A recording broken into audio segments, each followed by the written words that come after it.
뉴스 정면 승부. 이동형의 뉴스 정면 승부.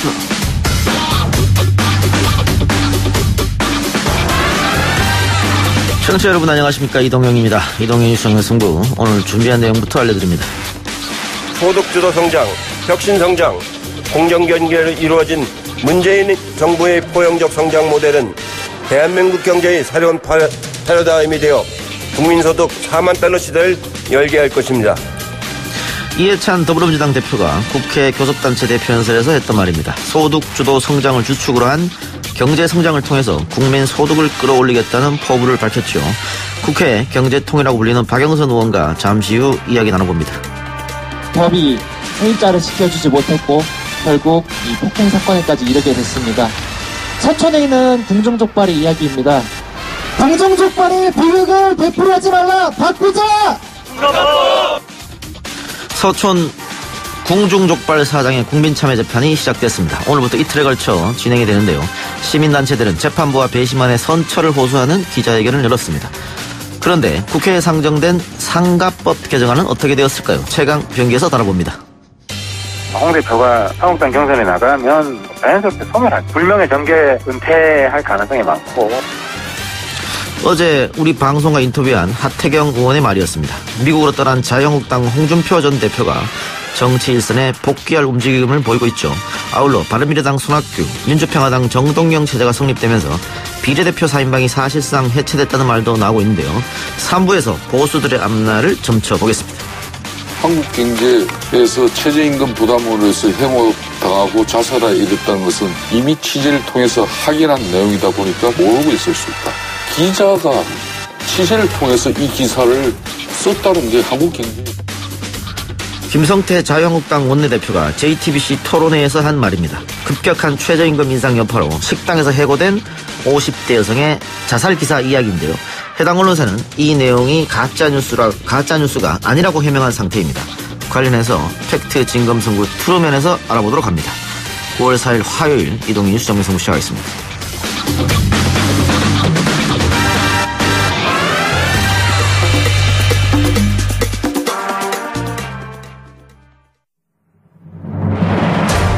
이 작가는 독하다.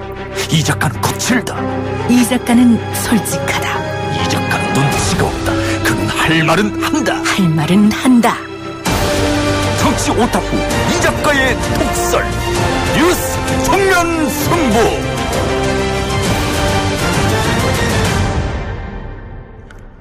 정기국회 둘째 날인 오늘 더불어민주당 이해찬 대표가 6년 만에 국회에 연달에 섰습니다. 소득 주도 성장을 강조하면서 4만 달러 시대로 나아가자 이렇게 주장했는데요. 야당은 소득 주도 성장을 타깃으로 삼고 있어서 정기국회 내내 공방이 치열할 것으로 예상이 됩니다. 여당 내부에서는 규제개혁 법안과 또 처리와 관련된 의견 일치도 필요한 상황인데요. 더불어민주당 박영선 의원 연결해서 의견 들어보도록 합니다. 의원님. 네, 안녕하십니까. 예. 러시아 갔다 오고 우리 한번 식사하기로 했는데 못했네요. 맞아요. 예. 아직 못했습니다. 이제 꼭 합시다. 예. 계속 바쁘신 것 같은데. 예. 네. 자, 오늘 이해찬 대표가 국회 연설에서 소득주도 성장, 혁신 성장, 공정경제로 4만 달러 시대로 가자 이렇게 강조를 했습니다. 네. 의원님 일단 대표 연설 어떻게 들으셨습니까? 네, 새로운 대한민국 21세기의 새로운 패러다임을 제시하는 그러한 연설이었죠. 예. 지금 강조하신 소득주도 성장, 혁신 성장, 공정 경제의 이 세 가지 축을 관통하는 단어를 한마디로 꼽으라고 하면 바로 포용적 성장입니다. 예. 이 포용적 성장은 함께 더불어 살아가는 사회를 의미하는 것이고요. 다시 말해서 우리 사회에 지금 많이 부족한 사회복지 부분을 좀 더 강화하겠다는 어떤 그런 의지가 담겨 있는 것입니다. 예. 또 하나는 지금 우리나라의 국민소득이 약 3만 달러 조금 못 미치고 있지 않습니까? 그런데 이 3만 달러 시대에 깔딱고개 현상이 있습니다. 그러니까 일본 같은 경우도 3만 달러가 되면서 20년 동안 저성장을 해서 잃어버린 20년이라는 닉네임이 붙었던 것처럼 예. 지금 한국이 바로 그러한 저성장 시대에 진입을 했는데 이 저성장 시대를 국민과 함께 어떻게 극복해 나갈 것이냐에 대한 새로운 어떤 그 비전 제시를 한 그러한 국회 연설이었다. 저는 그렇게 예. 평가하고 있습니다. 네. 그런데 일단 소득주도 성장에 관해서는 야당에서는 실패한 정책이라는 것을 자인하고 수정해라 이렇게 나오고 있단 말이죠. 그런데 지금 오늘 이해찬 대표 이야기는 계속해서 이것을 뚝심 있게 밀고 나가겠다 이런 거란 말이죠. 야당의 반대 어떻게 하실 생각입니까? 저는 야당이 너무 성급하다고 생각합니다. 예. 지금 문재인 정부가 최저임금을 올린 지는 이제 올해 들어서 이제 상반기가 조금 지났고요.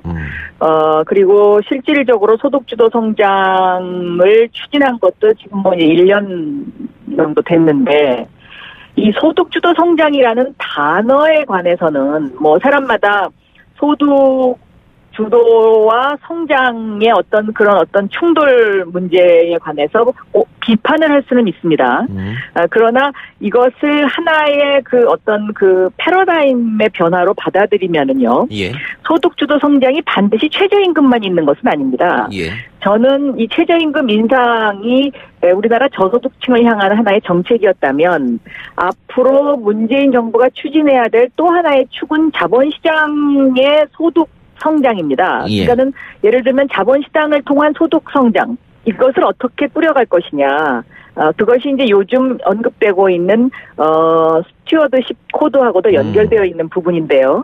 아직까지 이런 어떤 소득 주도 성장에 대한 전체적인 어떤 그 정책이 실현되지 않은 상황에서 야당이 그동안에 이제 한쪽으로 너무 밀려 있다가 올커니 이거 하나 잡았다 해서 이제 계속 공격을 하는데요.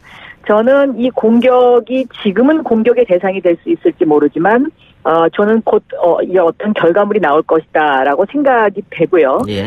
다만 문재인 정부가 한 가지 좀 소홀하게 생각한 부분이 있다면 예. 최저임금 인상이라든가 주 52시간 근무라든가 하는 이러한 것은 지금까지 우리나라가 해보지 않았던 새로운 선진국으로 가는 3만 불 시대에 이제 패러다임을 바꾸는 것이거든요. 그렇죠. 근데 이런 시스템이 바뀌면은 늘 고통이 따르게 마련입니다. 그런데 이 고통을 함께 인내하는 시간, 다시 말해서 씨를 뿌리기 전에 밭갈이를 해야 되는 시간이 문재인 정부에게 너무 부족했었던 것입니다. 그러니까 인수위도 없었고 또 그동안에 남북 문제에 너무 몰입했어야 됐고 그래서 이 부분에 대한 국민적 호소가 좀 부족했고 공감대를 얻는 부분이 부족하지 않았나 하는 그런 비판은 저는 받을 수 있다라고 생각합니다. 네, 국민을 네. 설득하는데. 네. 그동안 뭐 정리하면 이런 거네요. 소득주도 성장이 전체적으로 실현되지도 않았고 결과물은 조금 더 기다려야 하는데 야당이 너무 정치 공세로 공격하는 측면이 있다. 뭐 이렇게 정리하면 될 것 같고요. 그렇습니다. 네. 그런데 어쨌든 지금 9월 정기국회에서 소득주도 성장 관련 또 입법이 돼야 또 문정부가 일을 할 거 아니겠습니까? 그렇습니다. 예, 그런데 그러려면 야당의 협조가 필요한데 그 이해찬 대표가 어떻게 정치력을 발휘해서 소위 말하는 협치를 이루어야 될 것 같습니까? 이해찬 대표님은 굉장히 노련하신 분입니다. 예. 그리고 그 그립이 세다고들 표현을 하죠. 그러니까 저는 이렇게 노련한 장악력을 가진 분이 굉장히 그 유연성을 발휘한다면 야당과의 협치도 상당히 가능하다라고 생각하고요. 특히 예를 들면 평화당의 어떤 요즘의 그 어떤 변화를 보면요. 박지원 대표의 경우에는 상당히 그 이해찬 대표와 그 뭔가 상당히 그 물밑 대화를 많이 한다는 인상을 받을 수가 있고요. 네. 또 바른미래당의 당대표로 새로 되신 손학규 대표만 하더라도 그 판문점 선언 같은 부분에 있어서 긍정적으로 임하는 어떤 그런 이제 그 뉘앙스가 있지 않습니까? 예.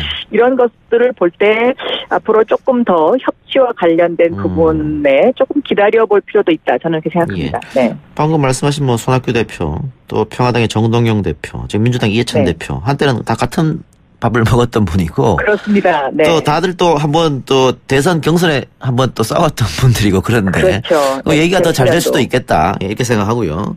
예. 자, 최근에 이제 보수 언론과 경제지들의 보도를 보면요. 최저임금 관련해서 확인되지 않은 사실 또 오래된 통계를 또 활용하는 측면이 좀 있어가지고. 맞습니다. 예. 근데 의원님도 기자 출신이지 않습니까?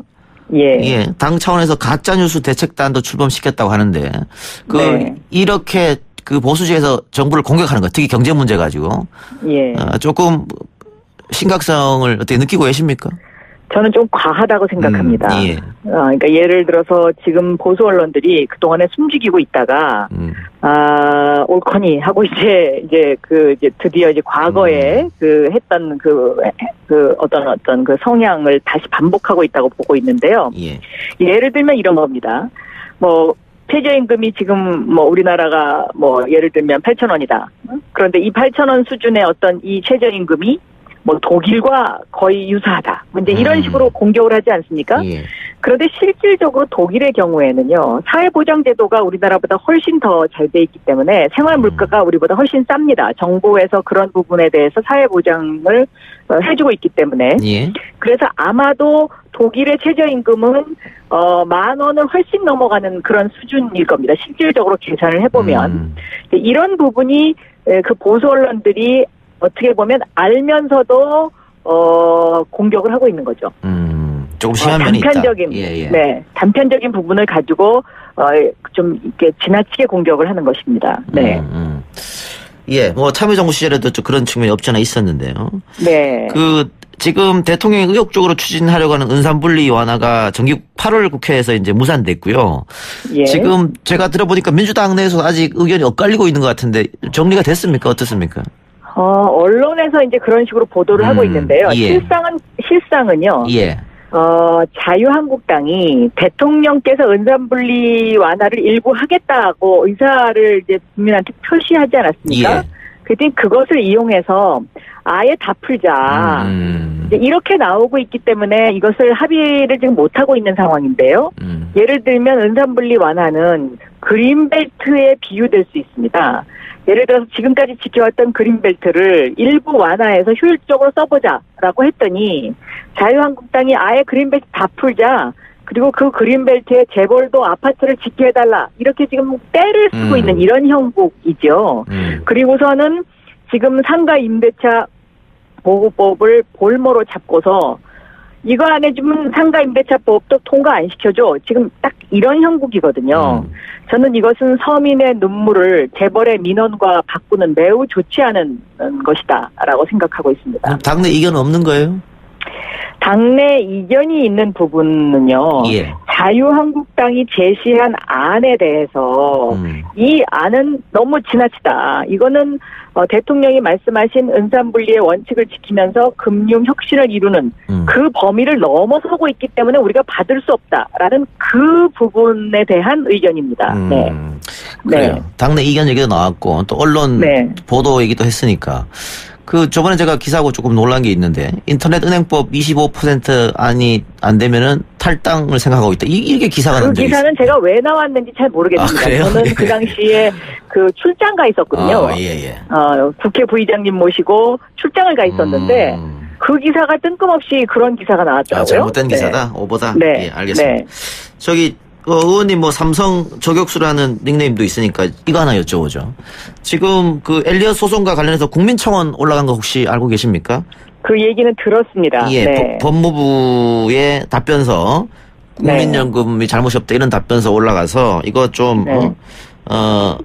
진상을 조사하는 요구 국민청원 올라갔는데 그 법무부의 답변은 올바랐다고 보십니까? 어떻게 보십니까?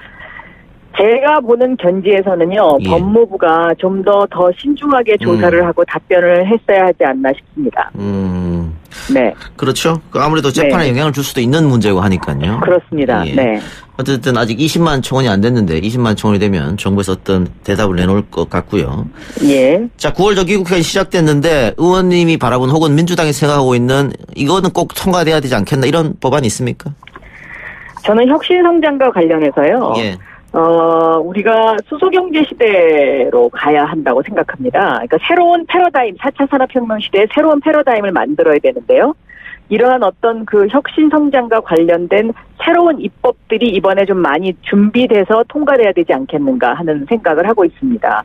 뭐 로봇 관련 법이라든가 혁신성장과 관련된 뭐 수소경제 시대의 법이라든가 이런 준비하는 법들을 만들어야 저희 대한민국의 경제가 저성장의 시대에서 그래도 좀 더 활기차게 움직일 수 있지 않나 하는 그런 생각을 하고 있습니다. 마지막으로 하나만 더 여쭙겠습니다.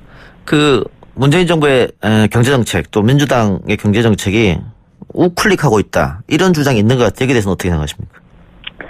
이런 비판을 조금 받을 수는 있다고 생각을 하는데요.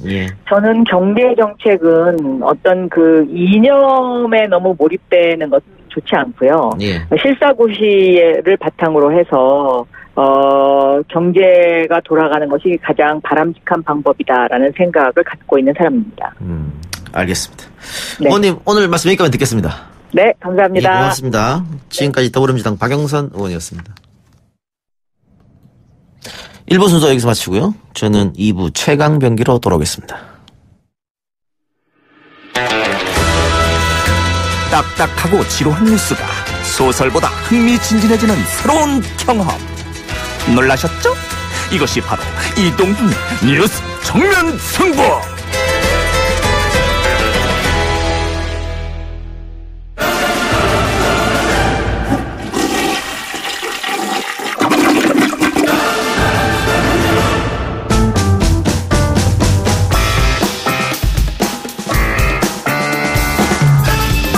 이동의 뉴스 정면 승부 2부 최강병기 코너 시작하겠습니다.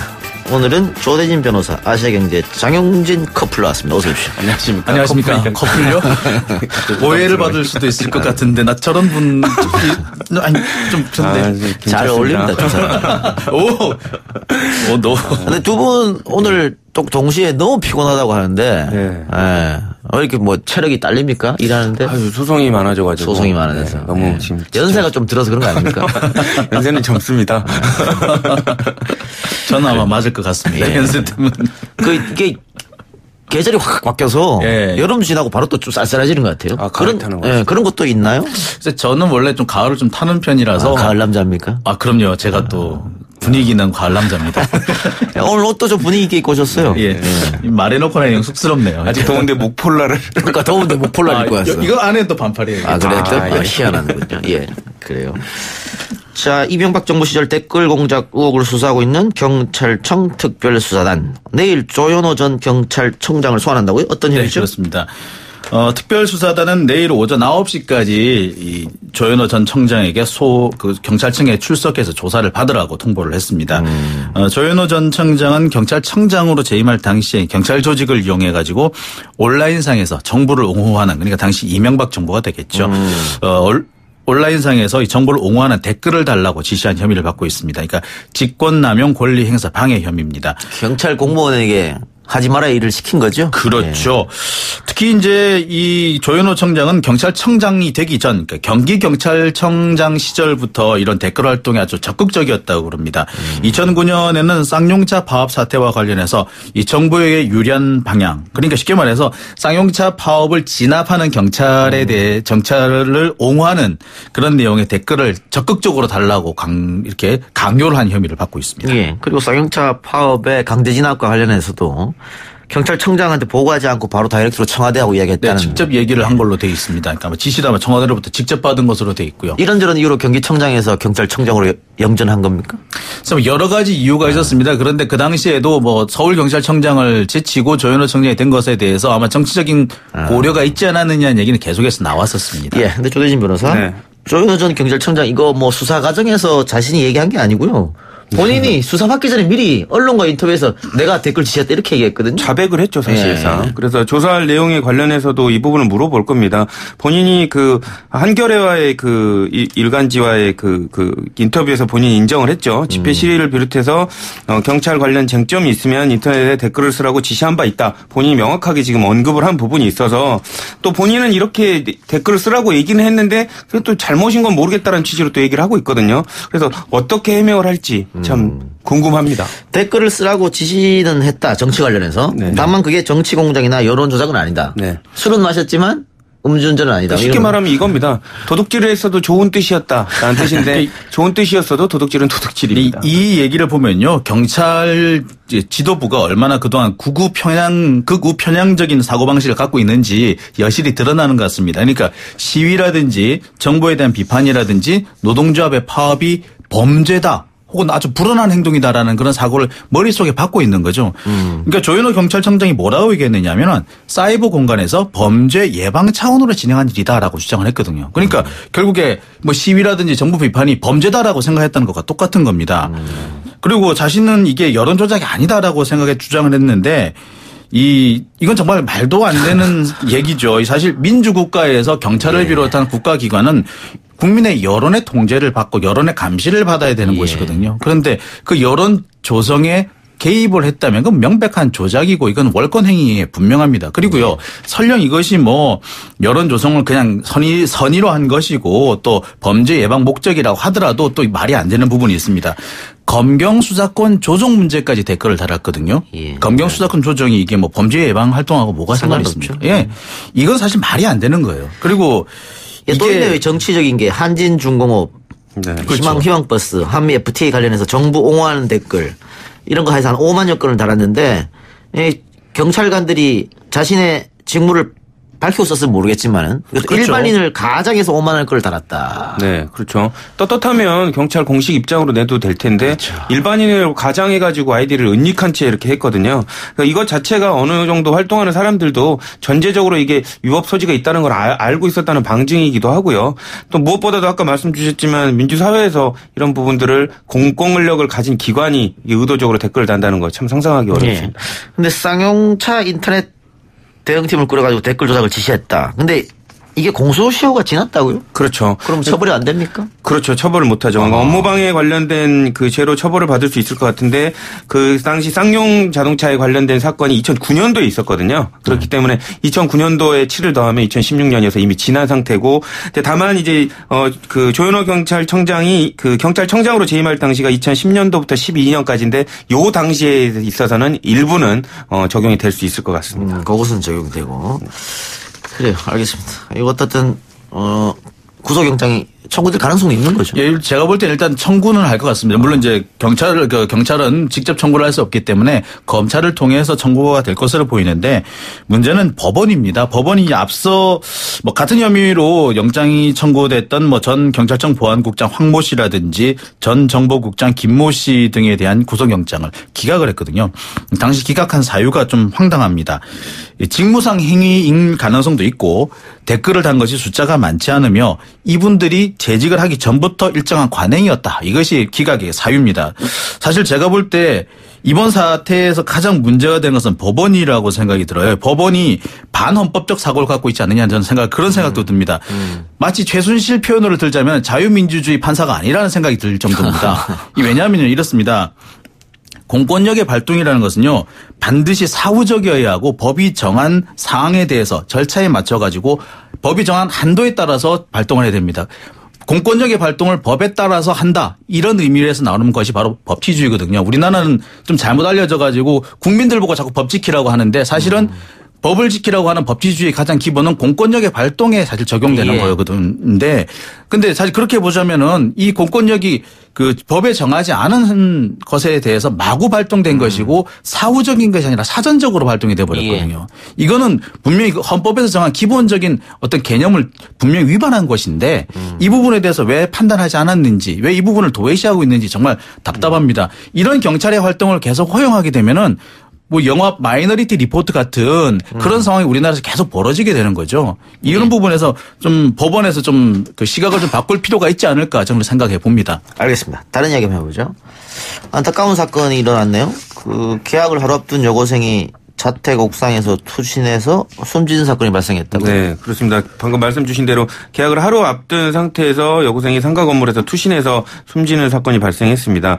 충북 제천에서 이뤄진 일인데요. 2일 오후 2시 50분쯤에 제천시 한 상가 4층 건물에서 고등학교 1학년 모양이 투신해서 숨진 사건이 발생해서 조사 중이라고 합니다. 당시 이제 머리 등을 심하게 다친 김모 양은 이렇게 선배들이 신고를 해서 이제 119 구급대에서 병원으로 옮겨지긴 했는데 좀 부상이 심각해서 5시간 만에 숨을 안타깝게 거뒀다고 얘기가 지금 들려오고 있습니다. 그 계약을 앞두고 고등학교 1학년 학생이 왜 이런 선택을 했을까요? 그래서 이 자살의 경우는 상당히 조심스럽습니다. 이게 추정을 한다는 것 자체가 뭐 경우에 따라서는 유족들한테 상처가 될 수 있기 때문에 조심스러울 수밖에 없는데요. 일단 뭐 두 가지 가능성이 있어 보입니다. 한 가지가 이제 이 계약에 대한 공포심 또는 두 번째가 학교 폭력 이 두 가지가 있습니다. 그러니까 경찰이 조사한 바에 따르면은 이 숨진 김양이 학교 가기를 두려워한다. 그다음에 친구와 다퉜는데 그 친구가 가만두지 않겠다라는 말을 했다. 그래서 이것 때문에 학교 가는 것이 무척 무서워했다라는 그런 주장을 하고 있습니다. 이런 것들을 좀 잘 살펴봐야 될 것 같아요. 근데 하지만 아직까지 이 김양이 학교 생활이 어땠는지 그다음에 어떤 친구와 갈등을 빚었는지 부분이 확인된 바가 아직 없어요. 예. 그래서 이 부분을 좀 경찰이라든지 학교 당국, 교육당 차분히 좀 조사할 필요가 있지 않을까 생각이 듭니다. 이유가 있겠죠. 이유가 있을 겁니다. 이게 우리가 지금 추측할 수밖에 없습니다만 학교 폭력을 의심할 수밖에 없는 게 상황이죠. 학교 폭력으로 스스로 목숨을 끊은 청소년들이 상당히 많거든요. 다들 기억하시겠지만 아주 어린 남학생이 투신 직전 엘리베이터에서 굉장히 괴로워하던 모습. 그 학교 폭력 때문에 그런 일을 한 건데 학교 폭력 왜 이렇게 끊임없이 근절되지 않고 발생할까요? 일단은 학교 측도 이걸 너무 좀 가벼이 생각하는 거 아닌가 봅니다. 뭐 학교 다니다 보면 또래들끼리 뭐 다툴 수도 있지. 친하게 지내라. 뭐 이 정도로 상담을 하러 와도 얘기를 해주는 정도고요. 예. 그리고 이제 그런 학교 폭력을 호소하는 학생들을 조금 이렇게 추적해서 계속 관리를 해줘야 되는데 그런 노력이 조금 많지 않아서 이런 부분들이 계속 반복되는 거 아닌가 이렇게 생각이 듭니다. 저는 일단 그 학교 현장에서 특히 교사의 역할이 상당히 중요하다고 생각이 듭니다.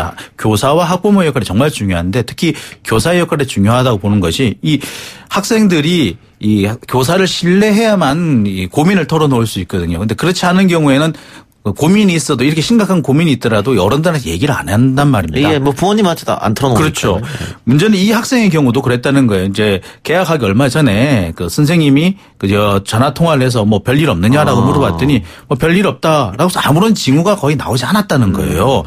근데 사실 이 부분에서 보면은 그동안 얼마나 학교에서 이 생활 지도라든지 학생들에 대한 이런 적극적인 어떤 개입이나 이런 신뢰를 얻기 위한 어떤 활동 같은 게 좀 부족하지 않았느냐 이런 좀 아쉬움이 좀 남습니다. 예.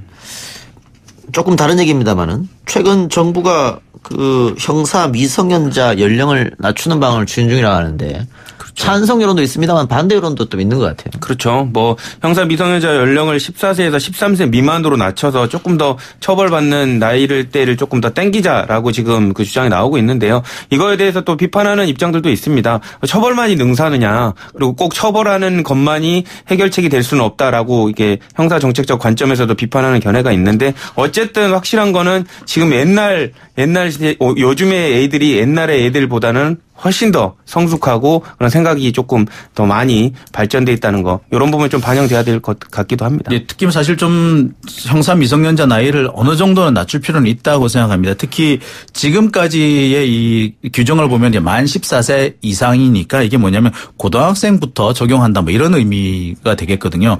그런데 이거를 좀 낮추자. 사실 볼 때 좀 낮출 필요가 있을 것 같습니다. 주로 지금 촉법 소년들의 연령대가 만 13세예요. 그러니까 그렇게 본다면 사실 특히 이제 문제가 되는 촉법 소년들도 대부분 보면 만 13세인 경우가 많거든요. 그래서 한 살 정도 낮추는 것은 좀 타당해 보이긴 합니다만 이것만 가지고 문제 해결될 것으로 본다든지 여기서 그쳐서는 안 된다는 좀 지적을 받을 필요가 있을 것 같아요. 이 처벌이라는 것은 반드시 어떤 일이 벌어지고 난 다음에 사후적으로 진행되는 거 아니겠습니까? 그러니까 사전적인 예방을 하기 위해서는 다른 교육이라든지 이런 부분을 좀 고민을 해야 되는데 그런 부분이 좀 없다라는 것. 그다음에 그 어린 아이들을 감옥에 잡아넣는 것이 과연 그 범죄 예방에 도움이 되느냐. 오히려 경우에 따라서는 범죄의 조기 교육을 할 수도 있지 않느냐. 이런 점을 이런 지적을 좀 귀담아 들을 때가 되지 않았느냐는 생각도 듭니다. 그리고 이런 지적이 사실 수년 전부터 계속되어 왔는데 아직까지도 그에 대한 대비책이 없다라는 거. 이렇게 너무 느려 터진 이런 시스템의 개선도 문제가 아닌가 생각이 듭니다. 또 조금 다른 얘기인데요. 지금 계속 뭐 만 14세, 13세 막 이렇게 얘기했잖아요. 네. 우리 나이 체계를 대한민국만 지금 나이 쓰고 있지 않습니까? 네, 태어날 때부터 한 살. 네. 그렇게 세계적으로 맞춰서 만으로 하자 다. 네. 이런 얘기도 있잖아요. 어떻게 보세요? 그렇죠. 그게 이제 일반적인 그 기준에 따라서 그러니까 우리나라는 나이 세는 데 있어서 되게 복잡하지 않습니까? 네, 복잡해요. 이것 때문에 빠른 년생 그렇죠. 문제도 있고. 그래서 막 동갑이네 뭐네 뭐 이렇게 하는데 사실상 이게 통일화하게 되면 법 체계상으로도 이게 적용하기가 더 편해지고요. 그러니까 법에서는 다 만이잖아요. 그렇죠. 근데 실제로는 안 하고 또 예를 들어 사건 사고 일어나고 언론에서 다 만으로 쓴단 말이죠. 그렇죠. 헷갈려요 많이. 그렇죠. 그러니까 35세인데 33세로 표현되는 경우들도 있고. 그러니까 그런 부분들을 혼란을 막기 위해서 좀 정리하자는 견해 저는 뭐 찬성합니다. 뭐 정리는 어느 정도는 해야 될 것으로 보입니다. 그런데 이게 이 법으로 정한다고 해서 이게 쉽게 바뀔까? 이게 워낙 오랫동안 계속된 것이기 때문에 좀 어떤 사회적 필요성과 함께 제도적 변화를 좀 같이 가야 될 그런 필요성이 있을 것 같습니다. 네. 알겠습니다. 자, 궁중족발 관련해서 얘기 한번 해보도록 합시다. 오늘 국민참여재판이 열렸죠? 네, 그렇습니다. 어떻게 됐습니까? 오늘 오전 11시부터 시작이 됐고요. 이 궁중족발 국민참여재판은 내일까지 계속이 됩니다. 그리고 아마 선고는 6일, 그러니까 모레에 나오게 될 겁니다. 그러니까 아직까지 재판이 진행 중 이렇게 보시면 되겠고요. 오늘 이 서울중앙지법 417호 형사대법정에서 재판이 이제 개정이 됐는데요. 검찰 측과 변호인 측이 아주 팽팽하게 맞섰습니다. 양측 다 이 프레젠테이션을 하면서 이 사건의 개요라든지 그다음에 그 형사 피고인의 입장이라든지 대해서 상세한 설명이 진행이 됐었습니다. 근데 뭐 법조계에서는 이렇게 얘기를 합니다. 이게 국민 참여 재판이기 때문에 아무래도 배심원들의 판단이 가장 그렇죠. 중요하지 않겠습니까? 결국에 배심원들의 공감을 어느 쪽이 더 먼저 끌어올 수 있느냐. 바로 그 점인데요. 조대진 변호사. 네. 왜 일반 재판이 아닌 국민 참여 재판으로 갔을까? 그러니까 이제 당사자한테 의사를 물어봅니다. 이게 중대한 범죄라거나 뭐 이렇게 재판장이 판단했을 때 국민 참여 재판이 필요하다고 생각될 여지가 있는 그 재판에 대해서는 피고인한테 선택하게 해주는데요. 그러니까 변호인과 상담을 또 했을 거 아닙니까? 그렇죠. 국민 참여 재판이 유리하다고 판단했을 거 아니에요. 그렇죠. 그러니까 왜냐하면 국민들이 바라봤을 때는 임차인 입장에 피고인이 조금 더 애처롭다라는 평가를 판단을 받을 가능성이 높다라고 생각해서 선택을 한 것 같고요. 실제로 이런 부분들을 많이 기대하는 것도 있을 겁니다. 변론 그 피고인 측의 변호인의 얘기를 들어보면 사실상 범죄 피의 사실하고 상관없는 관련된 부분들도 그러니까 막 정황적인 부분을 조금 이렇게 마음을 사기 위한 부분들을 감정적으로 조금 변론한 내용이 있었거든요. 이런 부분들도 아마 그런 선택의 배경이지 않을까 싶습니다. 제가 만일 이 사건의 피고인이었어도 국민 참여 재판으로 갔을 것 같습니다. 그렇죠. 예. 이게 이제 상해죄냐 살인 미수죄냐의 부분인데 사실 어느 쪽을 적용한다고 해도 크게 무리는 없는 것으로 보입니다. 따라서 결국에는 어느 쪽으로 마음이 끌리느냐인데 어느 쪽으로 마음을 끌 수 있느냐는 거는 결국에 사실 국민참여재판일 경우에는 아무래도 좀 더 감성에 호소하지 않겠느냐 뭐 그런 생각이 들고요. 오늘 실제로 보면은 변호인 측에서 이 피고인 김 씨가 연 매출이 연 이익이 2,800만 원에 그쳤고 매달 지는 건 200만 원에 불과했다. 그런데 월세가 월 300만 원에서 갑자기 1,200만 원으로 늘었다. 그리고 뭐 이런 얘기들 많이 했었습니다. 자, 그럼 가장 중요한 쟁점은 이 재판에서 뭐가 될까요? 그러니까 살인의 고의가 있었는지 여부입니다. 그러니까 이제 검찰 측에서는 망치를 휘둘렀고 그 망치 둔기가 집중적으로 머리 쪽 위험한 부분에 가격이 됐다는 점을 비추어 볼 때 이 사람이 그런 행동을 했으면 사망할 거를 충분히 예견했을 거다라고 지금 예견해서 살인의 고의가 있다는 점이고 지금 변호인 측에서는 아니 대로변에서 망신을 주기 위한 거였지 죽이려고 했던 건 아니다라고 해서 뭐 상해죄의 고의 정도는 있지만 어느 정도 그 뭐 살인의 고의는 없었다. 이 부분을 재판부가 어디로 판단해 주냐에 따라서 결론이 달라질 것으로. 살인의 고의가 있었느냐 없었느냐. 예. 근데 시민단체들이 기자회견을 열었는데 이 사건은 불합리한 상가법 탓이다 이렇게 얘기를 했다고요? 이게 시민단체 그러니까 그 공식적으로는 그렇습니다. 맘 편히 장사하고픈 상인 모임 보통 우리가 맘상모라고 알고 있죠. 여기 하고요. 상가법 개정 국민운동본부 임꺽정본부라는 곳에서 이제 오늘 오전에 서울 서초동 중앙지법 앞에서 기자회견을 열었습니다.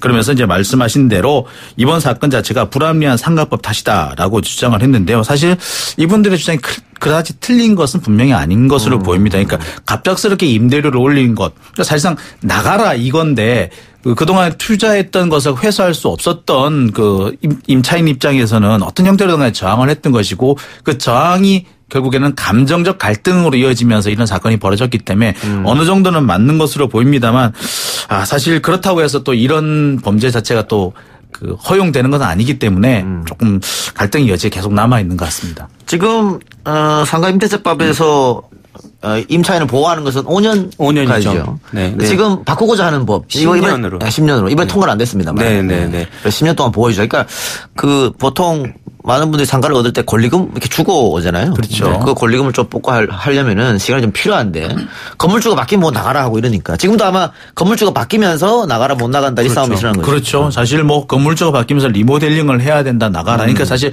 이 리모델링을 하게 되면은 그 세입자들을 아주 합법적으로 내보낼 수 있는 그런 근거가 되거든요. 그러니까 이런 것들 때문에 이거 이제 그 많은 그 상인들이 피해를 보고 있는 건 사실입니다. 그러니까 이런 부분에서 좀 개선의 여지는 분명히 필요하고요. 앞으로 이게 상가임대차 보호법이 앞으로 10년으로 늘릴 필요는 분명히 있는 것 같고 이게 좀 조속히 좀 통과될 필요도 있는 것 같습니다. 상생하기가 참 어렵네요. 그렇죠. 저번에 뭐 메르스 사태 때는 그렇죠. 지방의 청주인가요? 어디 그 월세를 올리지 않겠다 뭐 이런 분산 이야기도 있었는데. 자, 최종 선거 언제입니까? 최종 선거는 6일에 나올 것으로 보입니다. 아마 5일까지, 그러니까 내일까지 국민참여재판이 계속될 것이고요. 아마 내일 저녁이나 내일 모레 새벽쯤에 평결이 나올 것으로 보입니다. 평결이 나오게 되면은 곧이어서 이 법원의 선고가 이어질 것으로 보입니다. 예. 재판 전망 어떻게 봅니까? 저는 살인의 고의는 인정될 것이라고 보입니다. 왜냐하면 임대인이 합법적인 범위 내에서 권리를 행사한 것이기 때문에 임차인이 안타깝더라도 마냥 편을 들어줄 수는 없을 것 같고요. 근데 다만 정황들을 양형에는 반영해 줄 걸로 보입니다. 제가 볼 땐 그렇습니다. 이성이 이긴다면 인정이 될 것 같고요. 감성이 이긴다면 상해죄가 되지 않을까. 글쎄. 그래서 국민참여재판 한 거예요. 근데 법리상으로 보자면은 어느 쪽으로 인정한다 하더라도 법리적으로 크게 충돌이 되는 부분은 없다고 생각이 듭니다. 그래 뭐 여러 얘기가 있었어요. 이제 건물주가 지나가면서 좀 조롱을 했다 이런 얘기도 있었어요. 좀 심하게 조롱을 했더라고요. 쇼 얼마나 잘하나 보자 이런 내용도 포함이 돼 있었고요. 근데 뭐 어쨌든 폭력은 안 되는 건데 폭력을 휘둘렀으니까요. 자, 재판 결과 어떻게 나는지 지켜보도록 합시다. 오늘 두 분 말씀 여기까지 듣겠습니다. 지금까지 조대진 변호사, 아시아경제 장영진 기자였습니다. 네, 고맙습니다. 감사합니다. 1, 2부 순서 여기까지고요. 저는 7시 정각 3부로 돌아오겠습니다.